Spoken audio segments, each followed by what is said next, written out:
बोलिए सत्यवान सावित्री की जय। अब सुनो सत्यवान सावित्री की। सावित्री माता ने इतिहास लिख दियो, पति का प्राण हमराज से वापिस ले आई। भारतीय नारी में इतना गुण है कि पति भक्ति में लाग जाए तो यमराज भी बाका आगे नतमस्तक हो जाए। बोलिए सावित्री सत्यवान की जय हो। एक राजा हो, बिको नाम अश्वपति हो। अश्वपति राजा का कोई संतान को नहीं।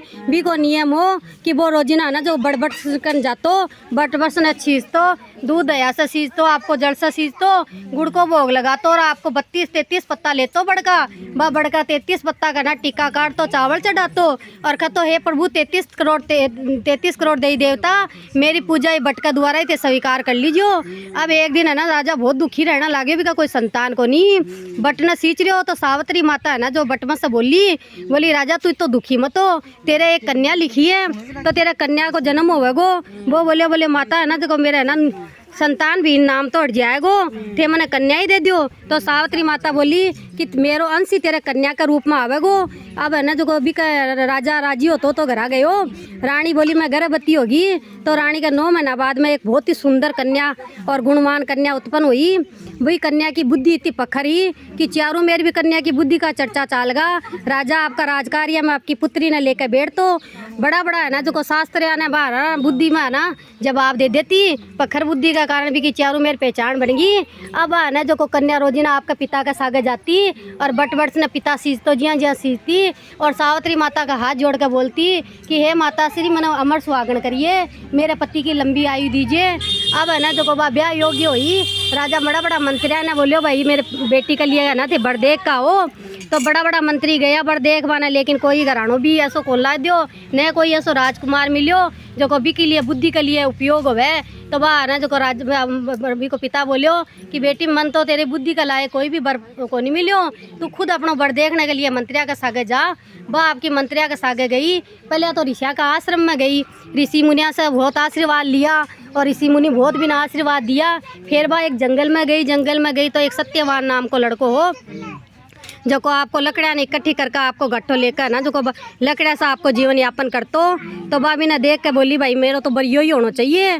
तो भाभी के पास जाके बोली कि भाई तू कौन है? वो बोले मैं राजा को कंवर हूँ, मेरा माता पिता राजा रानी है लेकिन राज्य हार चुकिया और बाकी दोनों की आँखें भी चली गई। इसलिए मैं जन्म बन में ना जो को लकड़ी ले बना हूँ लेकिन मैं जीवन में कदे झूठ को नहीं बोलूँ, इसलिए मेरा नाम सत्यवान रखो गयो है, मैं सत पे ही चालूँ। तो वह बोली भाई मैं तेरे गुण पर हीजगी। आपकी मन में करके आपकी रात दरबार में गई।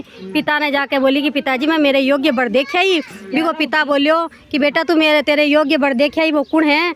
बोली वो है तो राजा को राजकुमार लेकिन ई टाइम पे है ना जो बाकर राजकाज कुछ को नहीं। तो है ना जो क्या माता पिता अंधा है। तो और नारद मुनि भी सभा में बैठा। नारद मुनि बोलिया भाई भी की तो 12 वर्ष की उम्र है, 11 वर्ष को होने जा रहे है तो यो रिश्तो सही को नहीं, थारी बेटी तो ना बाल स्वभाव के कारण यो निर्णय ले लियो। भी को पिता भी ना खूब मना करियो पर वह मानी को नहीं। बोली यमराज मनुष्य का प्राण लेबाने एक बार आवे, राजा आपको निर्णय एक बार सुनावे और कंवारी कन्या आपको बर एक बार ही चुने। मैं मेरो बन चुड़ चुकी हूँ। तो राजा बोलियो भाई नारद जी बोलिया कि अति शीघ्र को ब्याह कर दियो जावे। तो आ साल भर को सुहाग तो हो गए, अभी को ब्याह कर दियो गयो लेकिन भी का मन में एक खटको हो कि मैंने ससुराल में मान सम्मान खूब मिले, प्यार खूब मिले लेकिन मेरे पति को साथ तो 1 साल को ही है। तो मैं खूब ऐसा कोई धर्म कार्य कर जाऊँ जिससे मेरा सुहाग बढ़ जाए। रोजिना बट के नीचे जाती सावित्री माता ने याद दिलाती कि मैं बचपन से यही मांगती आई हूँ कि मैं अमर सुहाग रहूँ। है मातेश्वरी मेरा दुआग ने सुहाग में तो नहीं बदलना है। अब है ना जो आपकी है ना जो जेठ मास के ना 12 से आपकी व्रत करवा लगी, निर्जल व्रत कराया 3 दिन का, पानी की घूट भी कोनी पी आपका पति के लिए, होम यज्ञ करायो। और अब आपकी है ना जो पति ने बोली आज अमावस को दिन है, आज है ना जेठ मास का कृष्ण पक्ष की अमावस्या है तो मैं थारा सागे जंगल में चालसी हूँ। सत्यवान बोले भाई तू जासी तो मेरा माँ बापा की सेवा कौन करसी? बोली मैं बस आज्ञा ले लेसी। आज्ञा ले बाने गई। पहले तो सासू खूब मना करी तेरे बिना मारो काम कौन करे लेकिन बा बोली मैं सारी व्यवस्था करके जा रही हूँ, आज मेरा बहुत मन हो रही है आके सागे जाबा को। सासू ने आज्ञा दे दी। सासू की आज्ञा सभा बन में गई भी को पति है ना जो को पेड़ पर चढ़ गो और पेड़ पर चढ़कर लकड़ी काटवा लगियो। भी को जी घबरायो, सिर चकरावा लगियो। बोले भाई सावित्री आज तो मेरे शरीर में हलचल हो रही है, मेरा जी घबरा लियो। तो बा बोली थे नीचा आ जाओ। नीचा आयो बिना है ना जो ठंडो तो पानी पियायो।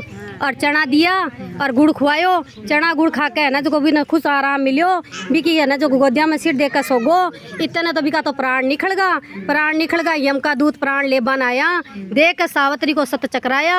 आ पतिव्रता स्त्री यही का पति ना आपा क्या ले जा सका आपने मैं इतनी क्षमता को नहीं जाकर यमराज ने कहो कि महाराज मैं तो भी ना पृथ्वी लोक से कौन ले सका। जना यमराज खुद आपको आयो बेसाफा चढ़ कर यमराज आयो और आकर है ना जो गाजियो सावित्री हाथ जोड़ कर खड़ी होगी कि थे ठंडो पानी पियो ये चना गुड़ खाओ कुछ गुस्सो शांत यमराज को हो पर बोलियो देवी मेरो तो कार्य ही है पृथ्वी लोक से मनुष्य का प्राण ले जाना मेरो तो कार्य है। बा बोली थे थारो कार्य करो मैं मेरो कार्य करती हूँ मेरो कार्य ये है मैं मेरे पति को अनुसरण करूँ। तो जी हाँ यमराज भी का पति का ना चना का मात्र प्राण लेकर जाबा लगियो। जना बा ना आपकी है ना जो यमराज का पीछे होली बेसा की पूछ पकड़ ली आगा यमराज को पीछे सावित्री चल है इतो कठिन रास्तो सावित्री की हाल बेहाल होगा। यमराज बोलियो देवी घरा चली जा। बा बोली मैं तो घरा मेरे पति का प्राण ने लेके ही जाऊँ या कौन जाऊँ। आज तक इतिहास में कोई भी आपका पति का प्राण ने वापिस यमराज से कौन छुटा पायो। देवी आ होनी कदे को नहीं होगी। तो बा बोली थे चालो यमराज ने दया आई बोले भाई तू है ना 3 बार मांग ले मैं 3 बार दूँ। तो बा बोली भाई पहले बार में तो मैंने मेरे सासू ससुरा का नेत्र दियो बाकी दिव्य दृष्टि बनाओ और दूसरे बार में मैंने है ना मेरा सासू ससुरा को खोयो राजपाट वो ही दियो। वो राजा मेरा सासू ससुरा को राजपाट छीने वो राजा मेरे है ना मेरे सासू ससुरा का चढ़ना में प्रकाबा को राजपाट से सम्मान बाने वापिस देवे। यमराज बोले भाई ऐसा ही होगो। तीसरा बार में बा बोली मैंने सत्यवान का ना 100 पुत्र देवो। यमराज आपको जोश में कह दियो कि भाई है ना जो तथास्तु। लेकिन जब बा प्राण ने ले जा के बा लागियो पगा में पड़गी हे महाराज मैं सतवंती नार है अब मेरा 100 पुत्र किया होगा थे मेरा सत्यवान ने लेकर चलिया। यमराज आपका बचना पे गौर करियो कि बच्चन से विमुक्त मैं कोनी हूँ तू तेरे पति का प्राण ने ले जा। आज तक इतिहास में ऐसा कदे हो ना कदे होगा ना।